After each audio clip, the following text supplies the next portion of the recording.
2006. États-Unis, État de l'Oregon. Une petite ville tranquille, où les gens se connaissent toute leur vie. La vie ici se déroule généralement lentement et paisiblement. Mais le calme de cet endroit peut être trompeur. 11 avril, lundi, une journée de printemps maussade avec un vent frais et une bruine.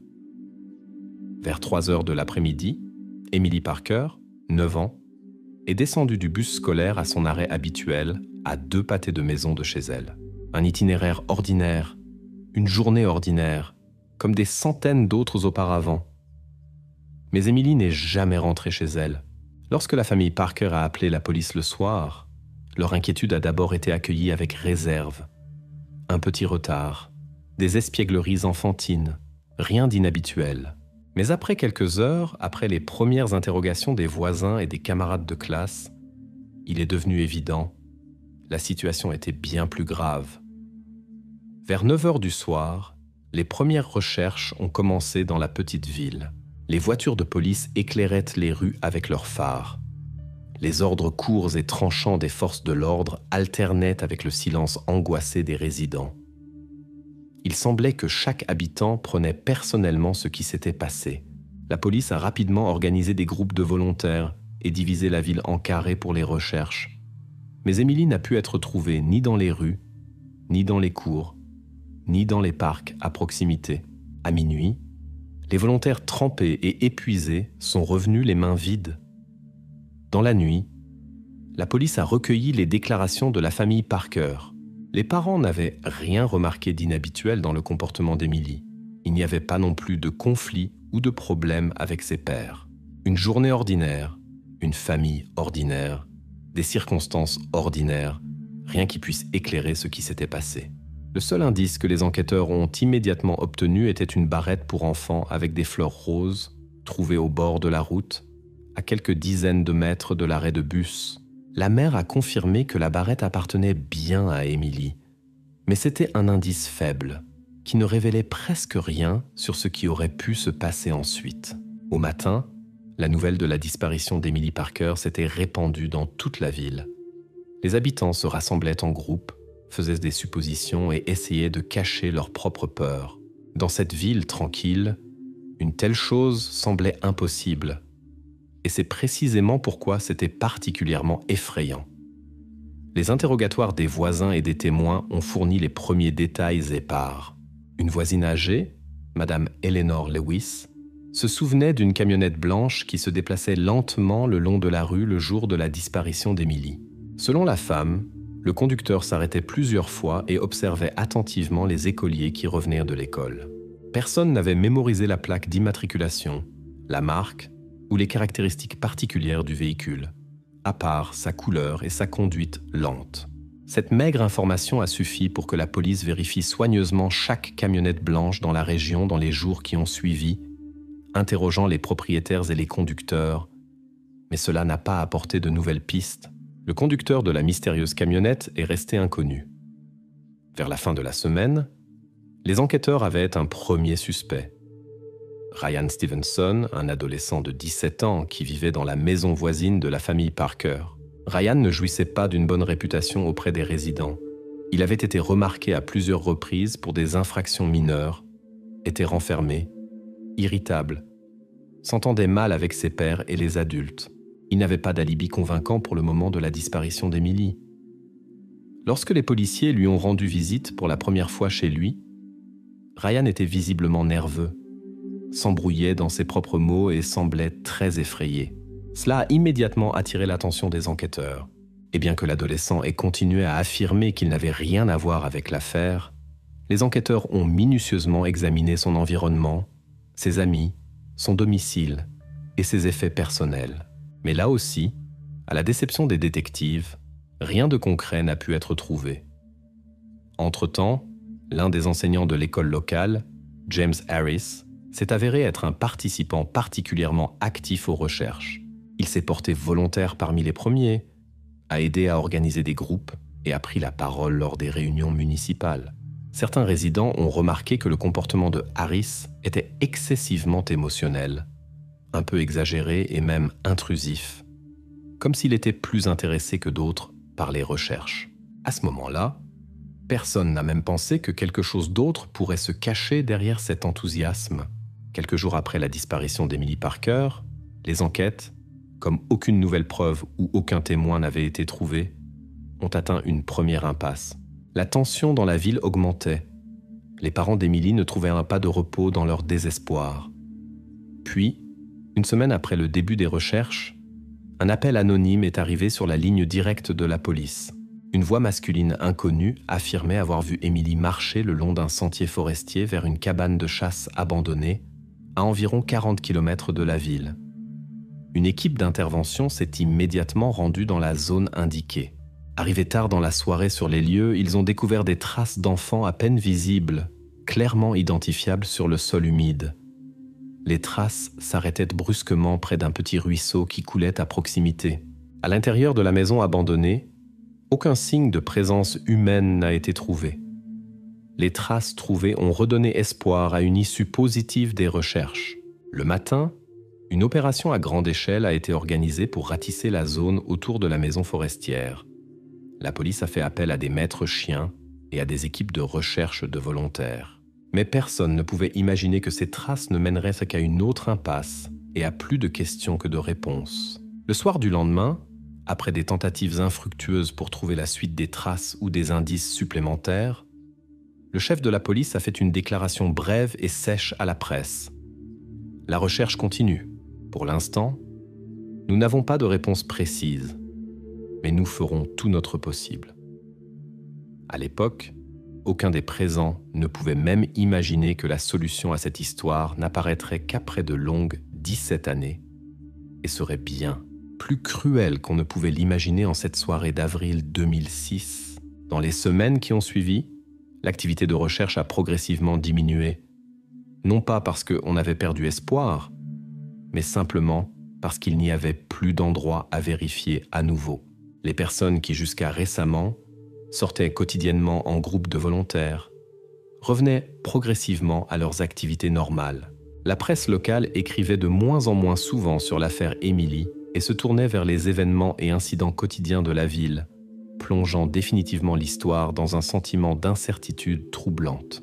Malgré le calme apparent, la police poursuivait son travail. Les enquêteurs examinaient les moindres détails et essayaient de trouver une nouvelle information qui pourrait sortir l'affaire de l'impasse. Les techniciens de scène de crime qui ont examiné l'endroit où les traces d'Emily s'arrêtaient dans la forêt ont remarqué le caractère étrange de sa disparition. Ils ont dit que cela donnait l'impression que la personne qui avait laissé ces traces s'était simplement évaporée dans l'air. Les experts s'en tenant cependant à des versions plus pratiques. Peut-être que quelqu'un avait porté Emily à travers le ruisseau ou que les traces avaient été délibérément effacées. Début mai, la police a reçu les résultats des examens du lieu de la disparition. La seule preuve, la barrette trouvée au bord de la route près de l'arrêt de bus, ne portait aucune empreinte digitale étrangère, sauf celle d'Emily elle-même. Cela compliquait considérablement le travail de la police, car cela ne signifiait qu'une chose. Le coupable ou un témoin accidentel était prudent et agissait avec précaution. Entre-temps, les détectives ont décidé de vérifier à nouveau la version avec la camionnette blanche mentionnée par la voisine âgée, Madame Lewis. Ils ont mené un interrogatoire supplémentaire des habitants des quartiers environnants. Au cours de ce nouvel interrogatoire, un autre détail intéressant est apparu. L'une des résidentes, une jeune femme nommée Sarah Miller, affirmait avoir remarqué une camionnette blanche similaire près de l'épicerie environ une semaine avant la disparition d'Emily. Selon son témoignage, le conducteur ressemblait à un homme d'âge moyen, discret. Sauf peut-être son regard, trop attentif et pénétrant. La femme ne pouvait pas se souvenir en détail de son visage, mais était absolument certaine qu'elle n'avait jamais vu le véhicule ou le conducteur auparavant. La police a tenté à nouveau de localiser le propriétaire ou le conducteur du véhicule en vérifiant les enregistrements des caméras de surveillance. En 2006, cependant, il y avait peu de caméras, et la qualité des enregistrements ne permettait pas de distinguer clairement la plaque d'immatriculation ou les détails de l'apparence. Après des semaines de vérification minutieuse mais infructueuse, cette piste s'est également définitivement terminée. L'enquête est revenue à nouveau à Ryan Stevenson, le voisin adolescent. Il n'avait toujours pas d'alibi. Et bien qu'il n'y ait pas de preuves formelles contre lui, la police a décidé d'examiner plus attentivement l'environnement de Ryan. Ils ont interrogé ses amis et connaissances, vérifié les lieux qu'il fréquentait régulièrement. Il s'est avéré que l'adolescent avait été vu à plusieurs reprises dans la zone forestière en bordure de la ville, exactement là où la police avait trouvé les traces d'Emily. Ryan lui-même a expliqué simplement ses excursions. Il y allait pour se promener seul et réfléchir.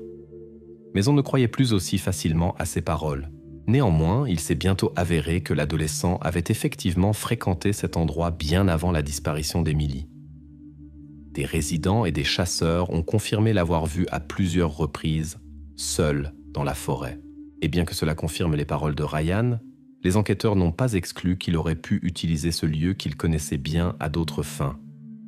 Parallèlement, ils ont également examiné le professeur James Harris. Son passé a suscité un intérêt particulier chez les détectives. Harris avait déménagé de l'État de Washington à l'Oregon 3 ans avant la disparition d'Emily. Avant son déménagement, il avait travaillé comme enseignant dans une école primaire, d'où il avait été licencié suite à des plaintes de parents concernant une attention excessive envers les élèves. Formellement, il n'avait pas été poursuivi pénalement. Des preuves de délits graves n'avaient pas été trouvées à l'époque. Mais le licenciement lui-même avait laissé un arrière-goût désagréable. Harris a été de nouveau interrogé en profondeur. Il semblait extrêmement bouleversé et répétait qu'il voulait seulement aider à rechercher Emily. Les enquêteurs ont noté que l'enseignant se comportait naturellement pendant la conversation, répondait avec assurance et de manière cohérente. La police a également vérifié son alibi. Il s'est avéré que Harris avait effectivement participé à une réunion scolaire le jour de la disparition d'Emily, ce que des dizaines de témoins ont confirmé. Pour l'instant, il semblait que les indices contre lui ne formaient pas une image claire. Pendant ce temps, l'atmosphère dans la famille Parker devenait particulièrement lourde. Les parents d'Emily communiquaient à peine avec les voisins et la presse, se repliant sur eux-mêmes et vivant leur tragédie personnelle derrière des portes closes. Ils ressentaient douloureusement chaque question des enquêteurs, mais continuaient à coopérer au maximum avec les détectives. Leur fils aîné, Daniel, un adolescent de 14 ans, a également été interrogé. Il n'a signalé rien d'inhabituel, mais les détectives ont remarqué sa nervosité et sa réserve, considérant toutefois cela comme un état naturel à son âge et dans cette situation. Vers la fin du mois, la police a vérifié encore quelques autres suspects parmi les habitants du district ayant un casier judiciaire, mais toutes ces pistes se sont avérées être des impasses. La tension montait, et les enquêteurs se heurtaient sans cesse à un mur. Aucun fait nouveau ou indice fiable n'apparaissait. Début juin, la police a officiellement annoncé la suspension de la phase active des recherches. L'affaire Emily Parker restait formellement ouverte, mais sans nouvelles preuves. Les chances d'élucider le crime devenaient de plus en plus minces. La brève conférence de presse du chef de la police a sonné sèche et laconique. « Nous avons fait tout notre possible. Mais l'enquête se poursuivra jusqu'à ce qu'il y ait des réponses. » C'est précisément à ce moment-là que la ville a pris conscience pour la première fois sérieusement que la disparition d'Emily pourrait peut-être rester à jamais non résolue. Personne ne pouvait imaginer que les enquêtes ne reprendraient et ne trouveraient une suite qu'après presque 2 décennies, alors que pratiquement plus personne ne se souvenait de cette affaire. 2006, États-Unis, État de l'Oregon, une petite ville tranquille où les gens se connaissent toute leur vie. La vie ici se déroule généralement lentement et paisiblement, mais le calme de cet endroit peut être trompeur. 11 avril, lundi, une journée de printemps maussade avec un vent frais et une bruine. Vers 3 heures de l'après-midi, Emily Parker, 9 ans, est descendue du bus scolaire à son arrêt habituel, à 2 pâtés de maison de chez elle. Un itinéraire ordinaire, une journée ordinaire, comme des centaines d'autres auparavant. Mais Emily n'est jamais rentrée chez elle. Lorsque la famille Parker a appelé la police le soir, leur inquiétude a d'abord été accueillie avec réserve. Un petit retard, des espiègleries enfantines, rien d'inhabituel. Mais après quelques heures, après les premières interrogations des voisins et des camarades de classe, il est devenu évident. la situation était bien plus grave. Vers 9 heures du soir, les premières recherches ont commencé dans la petite ville. Les voitures de police éclairaient les rues avec leurs phares. Les ordres courts et tranchants des forces de l'ordre alternaient avec le silence angoissé des résidents. Il semblait que chaque habitant prenait personnellement ce qui s'était passé. La police a rapidement organisé des groupes de volontaires et divisé la ville en carrés pour les recherches. Mais Emily n'a pu être trouvée ni dans les rues, ni dans les cours, ni dans les parcs à proximité. À minuit, les volontaires trempés et épuisés sont revenus les mains vides. Après que la phase active de recherche ait été officiellement terminée, la vie dans la ville reprit progressivement son cours normal. Mais pour la famille Parker, dont le nom était devenu synonyme de tragédie personnelle dans la ville, il y avait une nette séparation entre la vie avant et après. Cependant, extérieurement pour leur entourage, même eux devinrent de bientôt partie du paysage habituel, silencieux, renfermés, presque imperceptibles au milieu de l'agitation quotidienne de la petite ville. Les années passèrent. On se souvenait de moins en moins de l'affaire Emily, et bientôt l'histoire se transforma complètement en une tache aveugle dans la mémoire de la ville. Certains habitants déménagèrent, y compris Ryan Stevenson, l'adolescent qui avait autrefois été soupçonné de la disparition. La famille Parker resta au même endroit, peut-être dans l'espoir que leurs questions finiraient par trouver des réponses. Périodiquement, l'affaire était sortie des archives pour lui donner un nouvel élan. Chaque fois, sans succès. En 2011, Marcus Williams, un homme réputé pour être un détective intègre, fut nommé nouveau chef de police. Il étudia à nouveau les archives de l'affaire Emily, revérifia les versions concernant la camionnette blanche inconnue et l'appel mystérieux au sujet du sentier forestier. Sous la direction de Williams, les enquêteurs revisitèrent la zone forestière, examinèrent à nouveau la maison abandonnée, mais rien de nouveau ne put être découvert. Néanmoins, une nouvelle version émergea parmi les enquêteurs. En 2012, suite à une demande du FBI, il s'avéra qu'un criminel en série spécialisé dans les enlèvements était actif dans la région à cette époque. La police locale vérifia soigneusement cette piste. Des représentants des agences fédérales vinrent personnellement dans la ville, interrogèrent des témoins et reprirent les anciens documents. Pendant un moment, il sembla que le mystère de la disparition d'Emily pourrait trouver une explication logique. Mais cette version s'évanouit rapidement, elle aussi. Selon le mode opératoire, les lieux et les détails des crimes, il devint clair que la disparition d'Emily ne correspondait pas au schéma de cet homme. Les années suivantes passèrent sans changement visible. L'affaire, comme maudite, ne permettait pas de s'approcher d'un pas de la solution. James Harris, l'enseignant qui avait autrefois participé plus activement que d'autres aux recherches, continuait d'enseigner à l'école locale et conservait la réputation d'un homme quelque peu étrange, mais totalement inoffensif. Bien que les détectives lui accordent périodiquement de l'attention, il n'y avait toujours pas de motif formel de suspicion. À ce moment-là, la famille Parker s'était définitivement retirée dans son propre monde.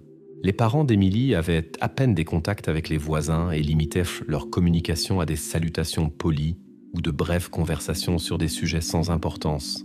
Le fils aîné, Daniel, quitta la ville après l'école et commença ses études dans un autre état.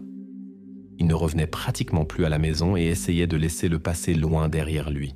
Entre-temps, la police changea encore quelques chefs, dont chacun promettait formellement à son entrée en fonction de ne pas oublier l'affaire Emily, mais était en fait confronté au manque de nouvelles preuves et de possibilités d'avancer. L'affaire prenait lentement la poussière dans les archives et devenait l'une des dizaines d'affaires non résolues similaires où les questions restent à jamais sans réponse. L'année 2023 arriva. La ville vivait déjà avec de toute autre préoccupations et craintes. Quant à la fin de l'été, quelque chose se produisit qui fit à nouveau parler de l'affaire Emily Parker, depuis longtemps oubliée.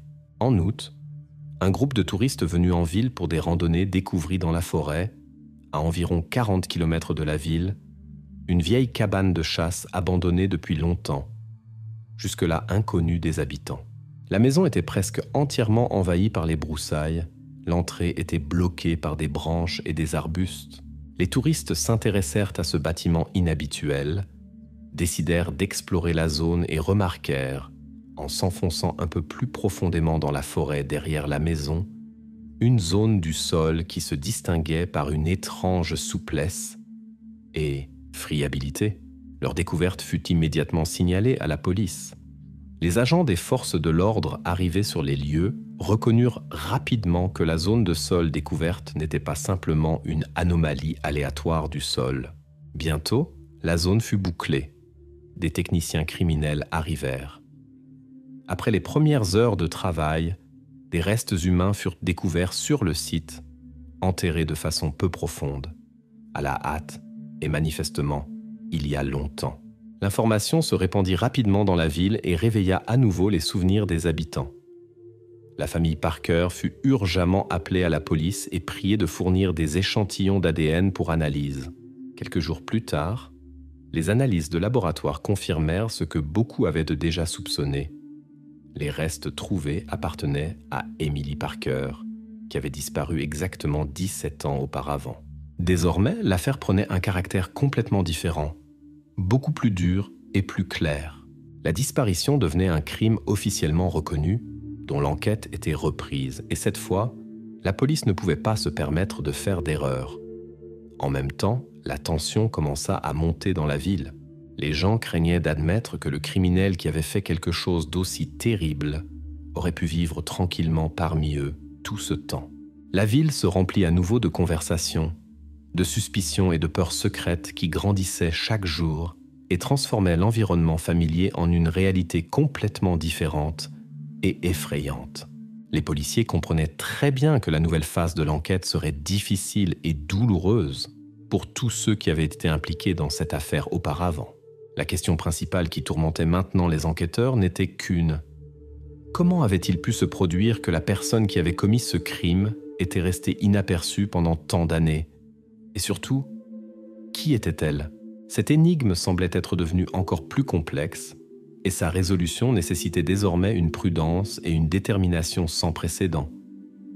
Après confirmation de l'identité des restes trouvés, l'enquête reçut un nouvel élan. L'affaire Emily Parker, considérée pendant des années comme désespérée, obtint de façon inattendue une perspective réelle d'être résolue. Devant les forces de l'ordre se dressait la tâche extrêmement difficile de reconstruire la chaîne des événements qui pourrait mener à la personne qui s'était littéralement cachée sous les yeux de tous pendant des années. La première étape de l'enquête fut une nouvelle vérification, mais cette fois plus détaillée, de la cabane de chasse abandonnée et du terrain environnant. Les techniciens criminels passèrent plusieurs jours à faire des examens minutieux et à documenter les moindres détails. La difficulté résidait dans le fait que la nature, au cours des années écoulées, avait presque complètement dissimulé les traces. L'herbe, les buissons et les arbres avaient depuis longtemps englouti les rares indices qui auraient pu éclairer le crime. Néanmoins, les techniciens criminels réussirent à faire quelques découvertes importantes. Tout d'abord, des fragments de vêtements furent découverts, qui, selon l'expertise, appartenaient clairement à Emily. Cela permit d'établir avec certitude qu'elle avait été amenée à cet endroit presque immédiatement après sa disparition. L'analyse du sol et des restes de vêtements indiquait que le coupable avait agi rapidement et nerveusement, sans plan préparé, mais avec la conscience claire de devoir effacer les traces. Parallèlement, la police commença une vérification complète de toutes les personnes impliquées dans l'enquête initiale 17 ans auparavant. La liste des suspects se réduisit progressivement. Ryan Stevenson, qui avait précédemment éveillé les soupçons, se trouvait loin de l'État, menait une vie tout à fait normale et disposait de preuves fiables de son innocence. D'autres personnes qui étaient tombées sous le coup des soupçons avaient soit quitté la région depuis longtemps, soit pouvaient présenter des alibis convaincants. Cependant, lorsque les enquêteurs examinèrent à nouveau plus attentivement l'enseignant James Harris, leur intérêt s'accrut considérablement. Harris vivait toujours dans la ville voisine, enseignait à l'école locale et jouissait d'une bonne réputation. Extérieurement, sa vie semblait irréprochable, posée, tranquille et totalement transparente. Néanmoins, les détectives décidèrent d'examiner encore une fois soigneusement son passé et sa vie actuelle. Harris fut convoqué à un entretien sous prétexte de clarifier à nouveau des informations sur l'ancienne affaire. Lors de la rencontre, il parut quelque peu surpris, mais conserva un calme et une amabilité absolue. Il était difficile pour les enquêteurs d'imaginer que derrière une façade aussi équilibrée pourrait se cacher le suspect recherché. Un moment attira cependant l'attention des détectives. L'enseignant ne put expliquer de manière plausible certains détails de son déménagement de son ancien lieu de travail. Dans ses réponses, on pouvait sentir une nervosité cachée, bien qu'extérieurement il continuât à se montrer confiant et poli. Après la rencontre, la police demanda des informations supplémentaires à Washington, où Harris avait travaillé auparavant. Des documents apparurent qui n'avaient pas été jusqu'alors dans le focus de l'enquête locale. Il s'avéra que Harris avait été plusieurs fois dans le collimateur de l'administration de son ancienne école en raison de plaintes concernant des relations trop étroites, voire intrusives, avec certains élèves. À l'époque, cela n'avait pas été jugé suffisamment grave pour des poursuites pénales. Mais Harris avait quitté l'école sous la pression de la direction. Ces détails incitèrent la police à examiner plus attentivement le mode de vie de l'enseignant au cours des 17 dernières années. Au cours d'observations discrètes, les détectives constatèrent que Harris se rendait régulièrement à la périphérie de la ville et pénétrait plusieurs fois dans la zone forestière, exactement là où les restes d'Emily avaient été trouvés. Il semblait étrange que Harris montrât de l'intérêt pour cet endroit après tant d'années, mais il n'y avait pas encore de motif formel pour l'inculper. Les enquêteurs décidèrent de procéder à une perquisition autorisée du domicile de Harris, dans l'espoir de trouver quelque chose qui pourrait éclairer son implication. Harris lui-même était présent lors de la perquisition, paraissait imperturbable et offrit même son aide aux policiers pour démontrer son entière ouverture et sa volonté de coopérer. Bien qu'au début, rien de suspect n'ait été trouvé dans la maison, les détectives remarquèrent quelques vieilles boîtes dans le garage qui étaient à l'écart des autres objets et n'avaient manifestement pas été ouvertes depuis de nombreuses années. C'est précisément dans l'une de ces boîtes que les policiers découvrirent des objets qui firent taire même des détectives expérimentés. Parmi des babioles depuis longtemps oubliées, des documents scolaires et des dessins d'enfants, se trouvaient des objets qui appartenaient clairement à Emily. De petites choses que les parents d'Emily avaient oublié de mentionner en raison du temps écoulé, mais qui maintenant en disaient beaucoup plus que tous les mots. Harris, qui remarqua la réaction des policiers, perdit pour la première fois son sang-froid et ne put donner d'explication plausible pour cette découverte. Après cet événement, l'enseignant a été arrêté et conduit au commissariat pour interrogatoire. Cette fois, son calme et son assurance avaient disparu. Harris était nerveux, se contredisait dans ses déclarations et niait catégoriquement toute implication dans l'incident. Il répétait qu'il ne comprenait pas comment ces objets avaient pu se retrouver dans sa maison et insistait sur le fait que quelqu'un lui tendait un piège. Pour la police, cependant, les objets trouvés constituaient une preuve irréfutable de l'implication de Harris dans le crime, mais les enquêteurs comprenaient que cela seul ne suffisait pas pour porter une accusation complète. Il fallait découvrir comment exactement ces objets étaient parvenus à Harris et quel motif il aurait pu avoir pour commettre un crime aussi grave. Pendant ce temps, la ville, à nouveau saisie par la peur et l'inquiétude, pouvait difficilement concevoir qu'un homme que beaucoup connaissaient comme un citoyen respecté et honnête puisse être impliqué dans un crime aussi cruel. Les gens avaient du mal à accepter l'idée que le mal puisse vivre si longtemps à leur côté sans être remarqué, caché derrière un masque de gentillesse et de confiance. C'est précisément cette pensée qui troublait tous les habitants de la ville, désormais contraints de reconsidérer leur attitude envers le passé et envers chaque personne qui avait fait partie de leur vie durant ces longues 17 années. Après l'arrestation de James Harris, les enquêteurs faisèrent face à un travail difficile et laborieux. Malgré les objets trouvés appartenant à Emily, Harris persistait à affirmer son innocence totale. Il demanda un avocat, refusa de faire d'autres déclarations et se replia complètement sur lui-même. La police comprenait qu'il était difficile de porter une accusation uniquement sur le fait que ces objets avaient été trouvés. Il fallait trouver des preuves convaincantes reliant Harris à la scène du crime et excluant totalement la possibilité d'une apparition fortuite de ces objets dans sa maison. Les enquêteurs commencèrent par un examen détaillé de la vie de Harris au cours des 17 dernières années. Ses emails, comptes bancaires, appels téléphoniques et même ses itinéraires de déplacement furent examinés avec une attention particulière. L'examen détaillé du téléphone de Harris révéla plusieurs bizarreries. Ces dernières années, il avait régulièrement éteint son téléphone portable lorsqu'il se rendait dans des zones boisées.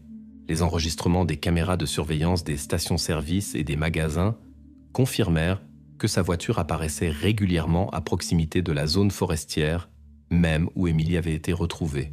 Pendant ce temps, les habitants de la ville, ayant appris l'arrestation de Harris, exprimèrent une consternation incrédule. De nombreux élèves et parents prirent sa défense, affirmant que l'accusation contre l'enseignant semblait absurde. Mais, comme c'est souvent le cas, d'autres détails moins agréables commencèrent à apparaître. Plusieurs anciens élèves de Harris informèrent à la police qu'il avait manifesté un intérêt excessif et une attention démesurée à leur égard, ce qui leur avait semblé étrange et troublant à l'époque, mais n'avait pas été pris au sérieux par les adultes. Un incident spécifique survenu 1 an avant la disparition d'Emily attira particulièrement l'attention des enquêteurs. Une élève raconta que Harris lui avait proposé de la raccompagner chez elle après les cours. Au début, cela semblait inoffensif et naturel, mais elle remarqua ensuite que l'enseignant réitérait ses offres malgré ses refus répétés. Finalement, ses parents s'adressèrent même à la direction de l'école, mais l'incident fut rapidement étouffé. Considéré comme une simple sollicitude de l'enseignant, et on n'y accorda pas grande importance. La police réexamina les témoignages de tous ceux qui auraient pu voir Harris le jour de la disparition d'Emily.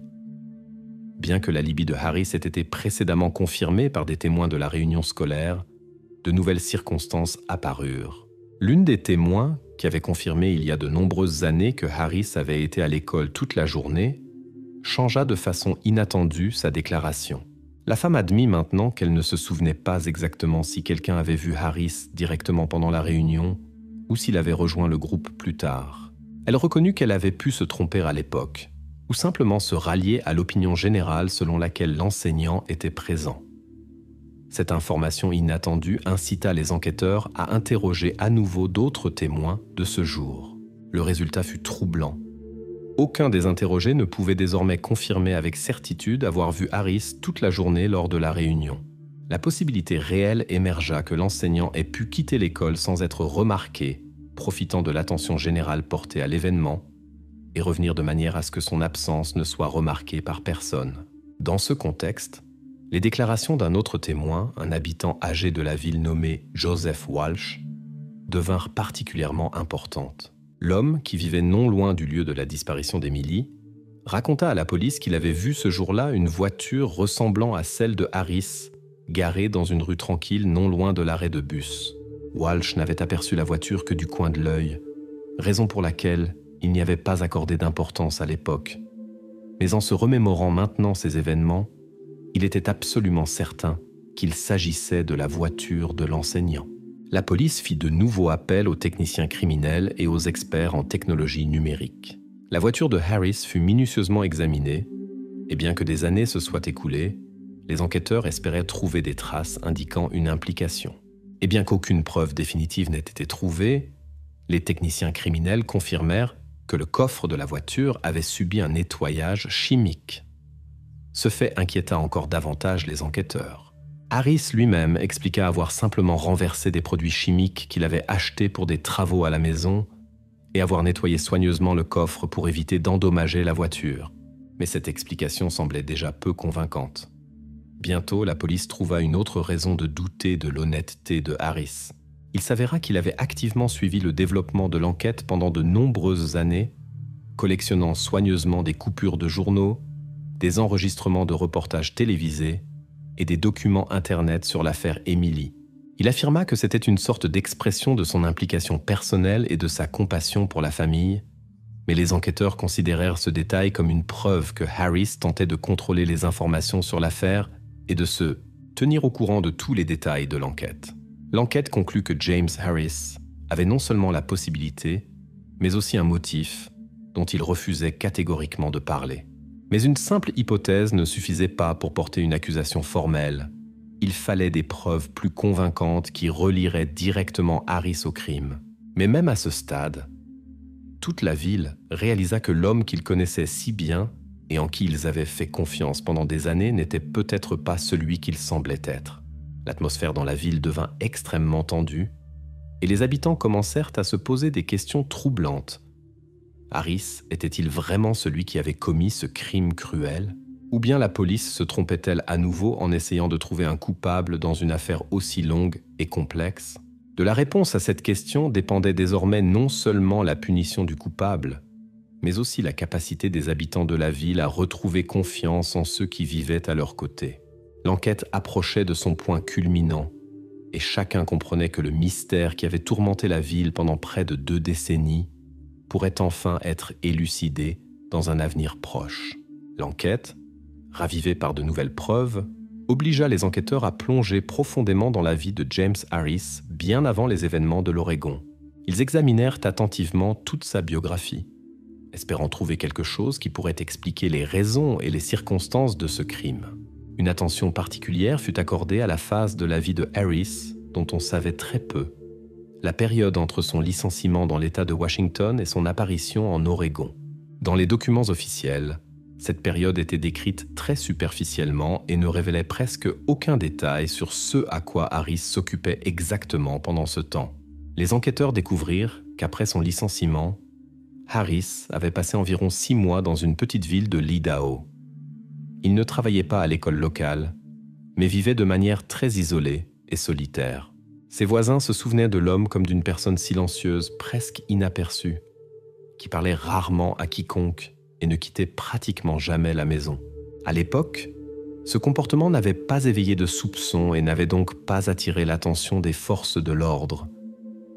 Mais maintenant, la police s'intéressait particulièrement à cette période. Les enquêteurs se rendirent en Idaho et interrogèrent les habitants de la région où Harris avait vécu autrefois. L'un des anciens voisins raconta qu'il partait souvent quelque part en voiture tard dans la nuit. L'homme avait remarqué cela parce qu'il vivait à proximité et travaillait de nuit. Il se souvenait avoir rencontré Harris une fois vers minuit dans une zone boisée non loin de la ville. À sa question sur ce que l'enseignant y faisait, Harris répondit calmement qu'il ne pouvait tout simplement pas dormir et venait ici pour réfléchir seul. À l'époque, cette explication semblait totalement inoffensive et le voisin n'y attacha pas d'importance. Cependant, compte tenu des circonstances et du moment du crime en Oregon, les enquêteurs décidèrent de vérifier la zone boisée mentionnée par le témoin en Idaho. Là-bas, après tant d'années, il était pratiquement impossible de trouver des preuves physiques, mais le fait des trajets nocturnes de Harris vers des lieux isolés semblait troublant et pourrait indiquer un schéma comportemental typique d'un criminel potentiel. De retour en Oregon, les détectives interrogèrent à nouveau Harris et le confrontèrent à de nouveaux détails et questions sur sa vie en Idaho. Cette fois, son comportement lors de l'interrogatoire était complètement différent. Harris se taisait, ne répétant qu'occasionnellement qu'il ne comprenait pas ce que cela avait à voir avec la disparition d'Emily.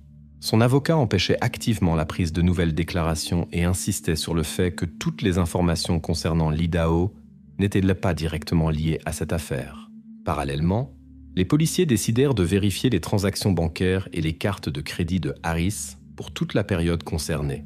Il s'avéra que Harris avait effectué plusieurs achats dans des quincailleries et des magasins d'articles ménagers peu avant et immédiatement après la disparition d'Emily. Entre autres, les listes d'achats comprenaient des bâches en plastique, du ruban adhésif et des produits de nettoyage chimique pour surface. Ces objets n'avaient rien d'extraordinaire en soi, mais leur acquisition au bon moment devint un autre signal préoccupant. De plus, des spécialistes techniques de la police récupérèrent des données supprimées d'un des anciens ordinateurs de Harris, saisis lors de la perquisition. Sur le disque dur, ils trouvèrent des recherches précédemment supprimées que l'enseignant avait effectuées dans des moteurs de recherche dès 2006. Harris cherchait des informations sur les méthodes pour effacer les traces et les moyens efficaces de nettoyer différentes surfaces de traces biologiques. Ces faits renforcèrent considérablement les soupçons de la police quant à son implication dans le crime. En même temps, la famille Parker, qui avait déjà perdu l'espoir de connaître la vérité, suivait l'enquête et parvenait à peine à gérer ses émotions. Avec chaque nouveau fait, il leur devenait de plus en plus difficile de supporter la tension accumulée au fil des ans. Les habitants de la ville exprimèrent à nouveau leur sympathie à la famille, Mais cette sympathie était désormais différente, plus prudente, mêlée d'embarras et d'incertitude quant au fait que le vrai coupable avait été si proche tout ce temps. Malgré le nombre croissant d'indices, il manquait toujours aux enquêteurs l'essentiel, des preuves claires et sans équivoque qui pourraient relier directement Harris à l'endroit où Emily avait été retrouvée. Le crime remontait à trop longtemps, ce qui compliquait considérablement la tâche des enquêteurs. Mais une percée inattendue dans l'affaire survint néanmoins. L'un des touristes qui avait retrouvé les restes communiqua à la police un autre détail important qui n'avait pas été initialement pris en compte. L'homme raconta qu'en examinant le terrain près de la maison abandonnée, il avait remarqué un vieux couteau de chasse presque entièrement recouvert de terre et de mousse. Le touriste n'avait pas accordé d'importance particulière à cette découverte et ne s'en souvint que maintenant, en parcourant les photos du lieu où les restes avaient été trouvés. La police retourna immédiatement sur les lieux du crime où, après un examen détaillé, l'objet mentionné fut retrouvé. L'examen révéla que le couteau était resté dans le sol environ aussi longtemps que le temps écoulé depuis la disparition d'Emily. Le plus important fut la découverte de traces d'ADN de 2 personnes sur le couteau, Emily elle-même et un homme inconnu. La comparaison de cet échantillon d'ADN avec les échantillons prélevés sur James Harris pourrait définitivement clarifier tous les points de cette affaire de longue date. Cependant, Harris refusa catégoriquement de fournir volontairement son matériel biologique pour l'examen, ce qui obligea la police à demander une ordonnance correspondante au tribunal. Considérant l'importance de la preuve, le juge autorisa le prélèvement forcé d'un échantillon d'ADN. Les enquêteurs devaient maintenant attendre les résultats qui pourraient définitivement confirmer ou réfuter l'implication de James Harris dans le crime. Dans l'attente des résultats, la ville se figea à nouveau dans une expectative tendue. Les habitants comprenaient que désormais ce n'était pas seulement le sort de Harris qui était en jeu, mais aussi la possibilité de clore enfin ce sombre chapitre dans la vie de la ville. Personne ne pouvait plus se sentir complètement en sécurité, sachant qu'une personne capable d'un tel crime avait pu vivre si longtemps parmi eux. Les résultats de l'expertise ADN ont été reçus après 3 semaines. Ces semaines ont paru infiniment longues pour la ville. L'atmosphère était lourde. Les habitants semblaient figés, attendant la réponse définitive à la question qui les avait tourmentés pendant près de 2 décennies. Lorsque les détectives ont reçu le rapport officiel, il n'y avait plus aucun doute. Les traces trouvées sur le couteau correspondaient à l'échantillon d'ADN de James Harris. Le même jour, Harris a été officiellement inculpé. Reconnaissant que la situation était irréversible, il décida pour la première fois de parler et son avocat négocia les conditions d'une confession détaillée. Harris comprenait que c'était la seule chance d'échapper à la peine maximale, en fournissant toutes les informations nécessaires qui pourraient au moins partiellement expliquer ses actes. Lors d'un interrogatoire à huis clos, en présence de son avocat et du procureur, James Harris raconta calmement et en détail tout ce qui s'était passé ce jour d'avril 2006. Il avoua qu'il avait remarqué Emily depuis longtemps, alors qu'elle était encore quelques années plus jeune. Selon ses dires, il n'avait initialement pas prévu de crime et assura qu'il avait simplement ressenti de l'intérêt. Cependant, avec le temps, cela s'était transformé en une obsession dont il ne pouvait plus se libérer. Ce jour-là, Harris avait attendu le moment opportun et quitté l'école sans être remarqué, profitant de l'agitation générale et de l'attention portée à l'événement en cours. Il savait qu'Emily rentrait toujours seule à la maison et avait délibérément choisi une section de rue où personne ne se trouvait habituellement à cette heure de la journée. Il lui proposa de la raccompagner et Emily, qui faisait confiance à son professeur, accepta. Harris prétendit qu'il n'avait pas initialement l'intention de lui faire du mal, mais lorsqu'Emily paniqua et demanda à sortir de la voiture, il craignit les conséquences si elle en parlait à quelqu'un. Paniqué, Harris l'emmena dans une zone boisée isolée, espérant pouvoir contrôler la situation d'une manière ou d'une autre. Mais les événements échappèrent trop rapidement à tout contrôle. Emily tenta de s'enfuir, cria, et lui, ayant définitivement perdu la maîtrise de soi, commit l'irréparable. Harris raconta ensuite aux enquêteurs qu'immédiatement après l'acte, il avait enterré toutes les preuves près de la cabane abandonnée, espérant que cet endroit ne serait jamais découvert. Il dissimula soigneusement tout lien avec ce jour et, après être retourné à l'école, rejoignit la réunion comme si rien ne s'était passé. Par la suite, Harris suivit constamment l'enquête, y participant activement et aidant les volontaires pour détourner complètement les soupçons de lui. À la question des enquêteurs sur les raisons pour lesquelles il avait gardé les objets personnels d'Emily chez lui, Harris répondit qu'il ne pouvait pas lui-même comprendre totalement pourquoi il l'avait fait. Peut-être était-ce sa propre tentative de maintenir l'illusion de contrôle sur une situation qui lui avait en réalité échappé depuis longtemps. Ces objets étaient restés chez lui pendant des années, comme un souvenir caché de ce qu'il avait fait autrefois, l'effrayant et le fascinant à la fois. Le procès contre Harris devint l'événement le plus discuté de l'histoire de la ville.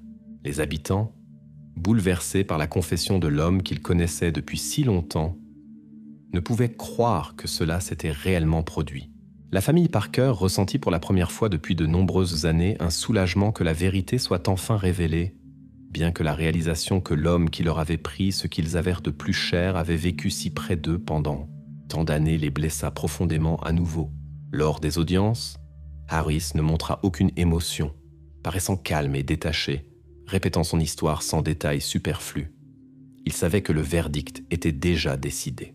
Le procureur présenta des preuves irréfutables de sa culpabilité et aucun argument de la défense ne pouvait plus changer le cours du procès. Le dernier jour du procès fut marqué par l'intervention de la mère d'Emily qui, contenant difficilement ses émotions, dit à Harris qu'elle ne pourrait jamais lui pardonner. Elle ne demandait pas vengeance, mais seulement une chose, une peine juste, afin qu'il ne puisse plus jamais causer de douleur à d'autres.